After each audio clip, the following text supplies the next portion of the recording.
You failed this nation. Mbavha dziri kuita zvadzinoda willy nilly so.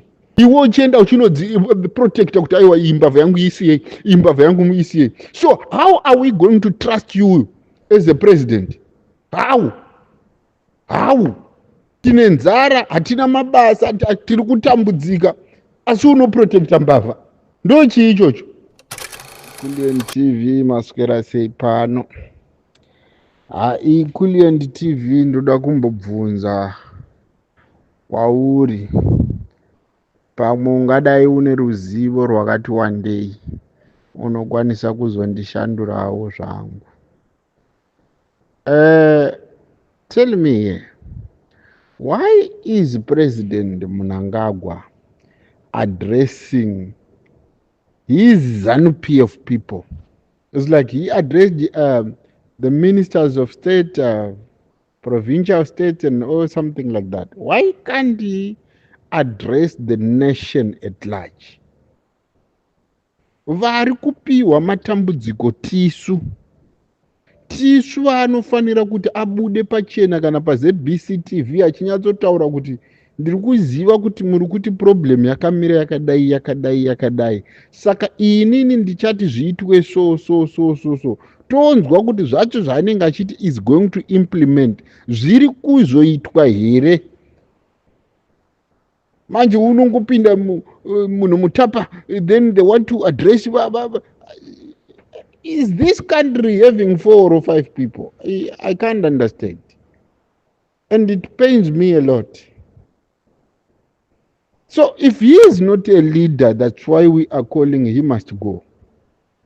You don't lead 4 or 5 or 10 people, you lead the Zimbabwe at large.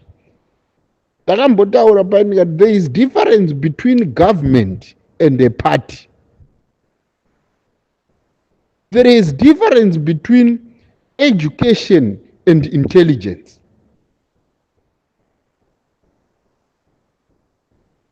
Zvino manje unoti hauna kufunda, hauna kungwara kwacho, saka unenge uchiti wakamira papi chaizvizvi. This time, if he was a leader, he was supposed to stand and address the people. Atitaurire chaizvo kwete kutitaurira propaganda yava kuti ndinana Niki Mangwana, sorry, I apologize, I'm a human being, I also make mistake. He must come out and speak. Iwe unogadzira zigi hausingadi kushandisa iwe, asi uchiti umwe munhu ngaaishandise. Iko zvino zvitoro zvaakuvhagwa. What is his plans? He must fire this Mutuli Ncube.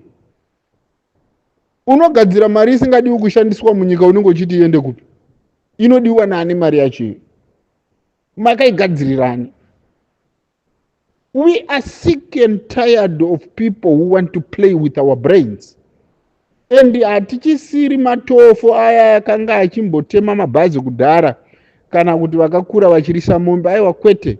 This generation of human beings, we are totally different. We need tangible things. Kwete zvokuswera muchitinyepera rodi tagadzira kwakati rodi tagadzira kwakati rodi tagadzira. The moment yamunoitaura kuti magadzira, we are driving, we are going there to check kuti yagadzigwa here, toona kuti hapana chagadzigwa. So why are you lying to us? You support a stealing of state funds. Vanhu vachiba, there's no accountability. Iko zvino hezvo uyu Mafume makumuona kuti akakangangwa nokuti anogara papi. He can't even know his address. Why is he doing like that? Because anoziva kuti ndakanga ndichiba. Hasi ega munhu ari kuba uyu. Haziri ega munhu ari kuba uyu. Mbavha dzakawandisa. What is he doing as a president? Unoramba wakachengeta mbavha kuti dziite sei nyika isina mari. Tiri kuchema, hakuna mabasa, hakuna chi, but other people that are taking 4.5 millions, they are taking this. Kuzvipatara kuna mishonga. Now taakuziva kuti AIDS levy yamaitibatira pama payslip muchiti AIDS tax. Imari dzimwe dzakanga dzichitobhadharwa kudhara neAmerica. Isusu kwedu maingotitorera chete. Takabhadhara AIDS tax kangati. Nhasi uno munochemei iyo mari yaibhadharwa neAmerica. Asi isu taibhadhara tax yeAIDS tax. Why can't you come down and accept that you are failures? You failed this nation. You failed it. Mbavha dziri kuita zvadzinoda willy nilly so. Iwe uchienda uchinoprotecta kuti aiwa iyi mbavha yangu isiyei, iyi mbavha yangu isiyei. So how are we going to trust you as a president? How? Tine nzara, hatina mabasa, tiri kutambudzika, asi unoprotecta mbavha. Ndo chii ichocho? Kuzvipatara hakuna mishonga, hakuna chii, asi unotenga mahelicopter kuti anzi mahelicopter achasenga varwere. Varwere vanoenda kupi?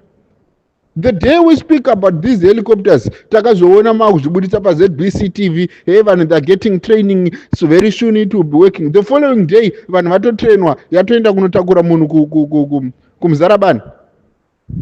Stop this propaganda. We are no longer that type of people vanoda kuudzwa propaganda. Isusu takuda kuudzwa chokwadi. Toziva kuti we calculate our things from where going where. Kuti zvokuswera muchiti nyepera, kuti nyepera hakuchashandi. And it's now too late. Instead yokuti wauya muoffice, you address the nation at large, you address your provincial or state ministers. Kuti vaite sei?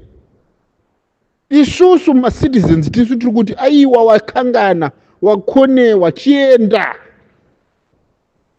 pakupakwana. We cannot continue with this suffering. We can't. We are not here to shout each other kuti tichinge tichitukana tichitama crimes pa internet. Aiwa kwete. We have to talk facts here. So we don't shout you, but we tell you direct. Izvi wazvitadza izvi. Unochengeta mbavha. Kuchengeta mbavha.